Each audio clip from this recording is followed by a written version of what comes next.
है। देखिए, जीत ऐसी होनी चाहिए जो किसी को पच सके, जो लोकतांत्रिक हो, जो लोगों के समझ में आए। इस तरह का जो व्यवहार है, आप एक सीट तो जीत सकते हैं, लेकिन 543 में से 542 सीट आपको लड़के जीतनी है। आप अनइथिकल काम करेंगे तो पढ़ा लिखा वर्ग, जैसे इलेक्ट्रल बॉन्ड पे आजकल हमारा यूथ डिस्कशन कर रहा है, इलेक्ट्रल बॉन्ड लगातार डिस्कस हो रहा है, वो अब कंपनियां, रेमडेसिविर जैसी कंपनियां, देखो जो कंपनी जिसका टर्नओवर 500 करोड़ का है, चंदा दे रही है 700 करोड़ रुपए का, क्या बैलेंस शीट की प्रॉफिटेबिलिटी का समझ में नहीं आता? प्रॉफिट तो सबसे लास्ट माइल प्रोडक्ट होता है किसी भी बैलेंस शीट का, जब सारी लायबिलिटी सेट कर ले। पक्ष ने तो कहा है कि चंदा दो धंधा लो, उस पे कार्य किया सरकार ने। देखिए, किसी को भी चंदा दो धंधा दो, ये क्रॉनिक कैपिटलिज्म देश में चला है, आज भी है और भविष्य में भी रहेगा। लेकिन मेरा मानना है कि कभी भी किसी सरकार को खाद्य पदार्थ बनाने वाली कंपनी से, दवाई बनाने वाली कंपनी से कभी भी पैसा नहीं लेना चाहिए। अगर आप खाद्य पदार्थ वाली कंपनी से, दवाई बनाने वाली कंपनी से लोगे तो वो क्वालिटी डिग्रेड करेगी, वो हमारे स्वास्थ्य के साथ खिलवाड़ करेगी। तो सरकार ने खिलवाड़ किया, बिल्कुल खिलवाड़ किया है, बिल्कुल खिलवाड़ किया है। जो रेमडेसिविर बनाती है, जो 50-50 हजार का इंजेक्शन बिका, उसने छत्तीसगढ़ गवर्नमेंट ने उनको एक वहां पे नोटिस भेजा था कि भाई केंद्र सरकार के पास कि भाई इस कंपनी को देखो, इफेक्टिव नहीं है ये मेडिसिन। लेकिन इन्होंने एक प्रोपेगेंडा बनाया, जब वो रिपोर्ट वहां से सेंट्रल गवर्नमेंट की निकल के आई, उसको वहीं दबा दिया, और अगले ही दिन 17 करोड़ का चंदा रेमडेसिविर बनाने वाली कंपनी ने इलेक्ट्रल बॉन्ड खरीद के एक पार्टी को दे दिया। देखिए, बॉन्ड मिलते ही कोई भी जांच, सारी जांचें रुक गई। अब ऐसे तो ये जो शराब घोटाला है, इसमें डायरेक्ट जो मनी ट्रेल है वो डायरेक्ट सत्ता दल को जाती है। मनी ट्रेल सत्ता दल, और मनी ट्रेल ट्रांजैक्शन का क्या होता है? ट्रांजैक्शन का ड्यूअल एस्पेक्ट होता है, वन डेबिट वन क्रेडिट, और जब डेबिट और क्रेडिट दोनों रेफरेंस मिल जाए उसी को कंप्लीट ट्रांजैक्शन माना जाता है।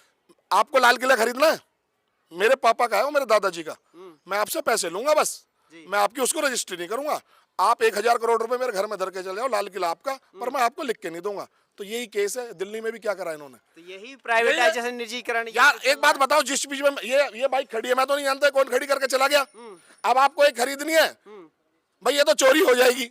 बाइक छोड़ दो, ये जमीन है, आपको खरीदनी है, मेरी नहीं है। मैं कहूंगा ये जमीन मेरी है, आप ना तो मेरे कागज चेक कर रहे हैं और मुझे पैसे दे के चले जाओ और कैश में दे के चले जाओ। कल को जाके आप रिपोर्ट लिखवा दो कि ये जमीन भाई साहब इन लोगों ने खरीद, आपके पास कोई रेफरेंस है ट्रांजैक्शन का?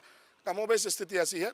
जितने भी ये इंस्टीट्यूशन है और जितने भी हमारे लीगल इंस्टीट्यूशन है, सबको अभी तो इन्वेस्टिगेशन चल रही है। एक और मुद्दा अभी जो चल रहा, ट्रेंडिंग में चल रहा, माननीय प्रधानमंत्री जी का बयान है जो मंगलसूत्र को लेकर के, बीजेपी आएगी तो मंगलसूत्र बचेंगे महिलाओं के।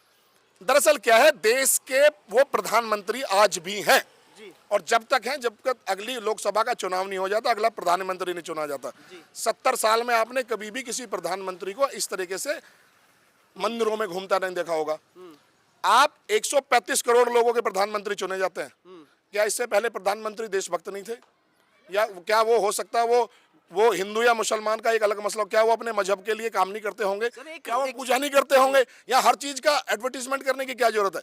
एक शब्द और निकल के आया है कि जो मुस्लिम से उनको लेकर एक नया शब्द के घुसपैठिए, अब से पहले तो किसी ने ये यूज नहीं किया था। देखिए, घुसपैठिए का मैं आपको स्पष्ट कर दूं, 1947 में जब देश आजाद हुआ, उन लोगों के पास ऑप्शन था कि वो देश छोड़ के चले जाते। जो आदमी देश छोड़ के नहीं गया, जो इस देश की मिट्टी से प्यार करता था, जिसकी यहाँ पे जमींदारा था, या वो लोग यहाँ पे रहना चाहते थे, अपनी मर्जी से रहे, मर्जी से रह गए। अब आपके पास 2024 में उन लोगों के लिए यही विजन और मिशन बन गया है।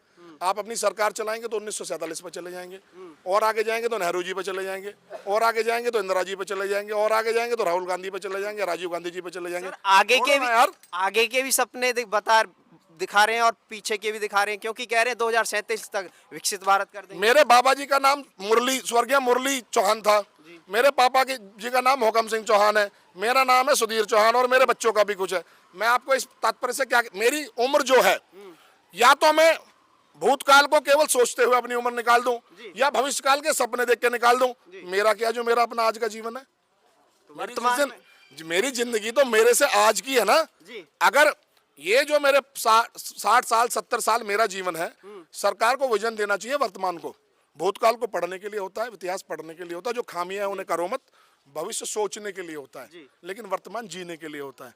क्या हम भविष्य की सोच के और भूतकाल की सोच के वर्तमान को जीना बंद कर दें? जो सरकार भविष्य के सपने दिखा के और भूतकाल को वर्तमान खत्म कर रही है, खान कर रही है। वर्तमान खत्म।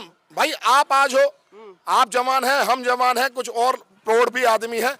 मुझे तो आज की जिंदगी से मतलब है ना। और ऐसा नहीं है कि विजन नहीं होना चाहिए, विजन हो जाना डिफेंस में होना चाहिए, हमारी सिक्योरिटीज में क्या काम होना है, विजन होना चाहिए। हाइपोथेटिकल विजन नहीं होना चाहिए, रियलिस्टिक विजन होना चाहिए। विजन ऐसा होना चाहिए जो सबके लिए हो, आम आदमी के लिए हो, सबके लिए हो। तो ये क्या है, कहीं ना कहीं जब आप डिलीवरी नहीं कर पाते तो या तो आप पहले की बात करेंगे, या तो दाएं की बात करेंगे या बाएं की बात करेंगे, या तो पहले की बात करेंगे आगे की बात करेंगे, बीच की बात नहीं करते आप। वर्तमान में जीना सीखें, शिक्षा चिकित्सा रोजगार पे काम करें। जी। और जो यूथ आज बेरोजगार घूम रहा है, पेपर लीक्स पे काम करें, एम्प्लॉयमेंट जनरेशन पे काम करें, ऑनलाइन को डाउन करें, रिटेल को अप करें, जिससे कि रोजगार के अवसर पैदा हो सके देश में। तो सरकार समस्याओं पे कार्य करे, ना कि कोई पुराने अगले पास्ट और फ्यूचर के सपने तो दिखाए। बिल्कुल, वो एक बार एक हमारी बहुत अच्छी वक्ता थी और प्रवक्ता थी, उन्होंने कहा था जब कोलगेट घोटाला हुआ था तो उन्होंने कहा था, मनमोहन सिंह जी उस टाइम हमारे कोयला मंत्री थे, तो खड़े होकर विपक्ष में सुषमा स्वराज जी बोली थी कि सुनिए मनमोहन सिंह जी, तुम इधर उधर की बात ना कर, ये बता कारवां क्यों लुटा। तो इधर उधर की बात ना करो, ये बताओ कि बेरोजगारी क्यों है, अशिक्षा क्यों है, शिक्षा पे क्या काम कर रहे हो। इधर उधर की बात मत करो कि जो भी आएगा किसान खालिस्तानी। बॉर्डर चेंज हो गए देश के, ऐसी लड़ाई बॉर्डर पे हुआ करती थी जैसे आपकी बार सिंधु बॉर्डर पे हुई है। इधर से आंसू गैस के गोले किसान फेंक रहे हैं, उधर से पुलिस फेंक रही है, बॉर्डर ही चेंज कर दिया तुमने। तो आपको democracy is all about dialogues. तो हर वर्ग कहीं ना कहीं नाराज है, वो जवाब देगा इस बार।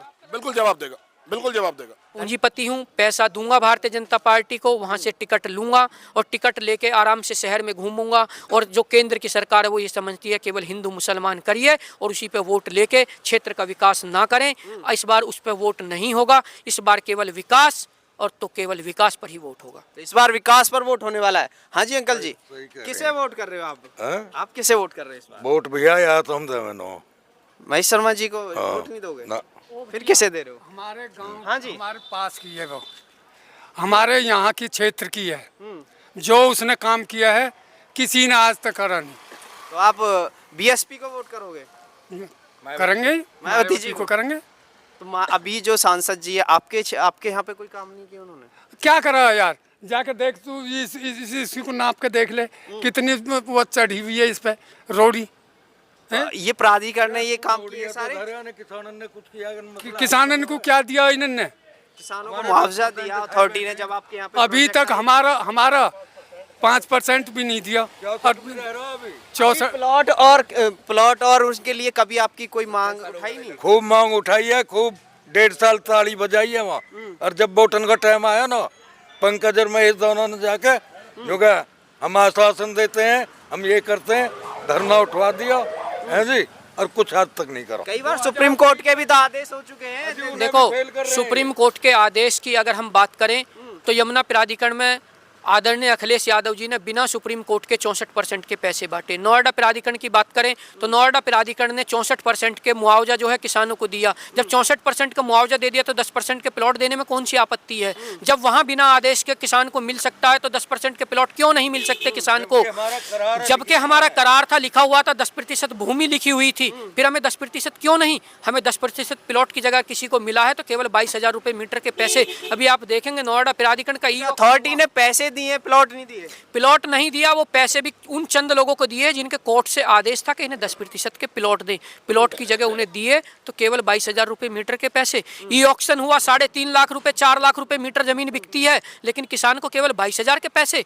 इस नोएडा क्षेत्र के अंदर आप कहीं भी कोई एक ऐसी योजना बता दीजिए जो किसान के लिए निकाली हो, जिसमें किसान के लिए कहा हो कि आइए किसान भाइयों, आप अपने बच्चों के रोजगार के लिए 22,000 रुपये मीटर में जमीन लीजिए और रोजगार करिए, इंडस्ट्री लगाइए। ऐसा एक प्लॉट नहीं है यहाँ।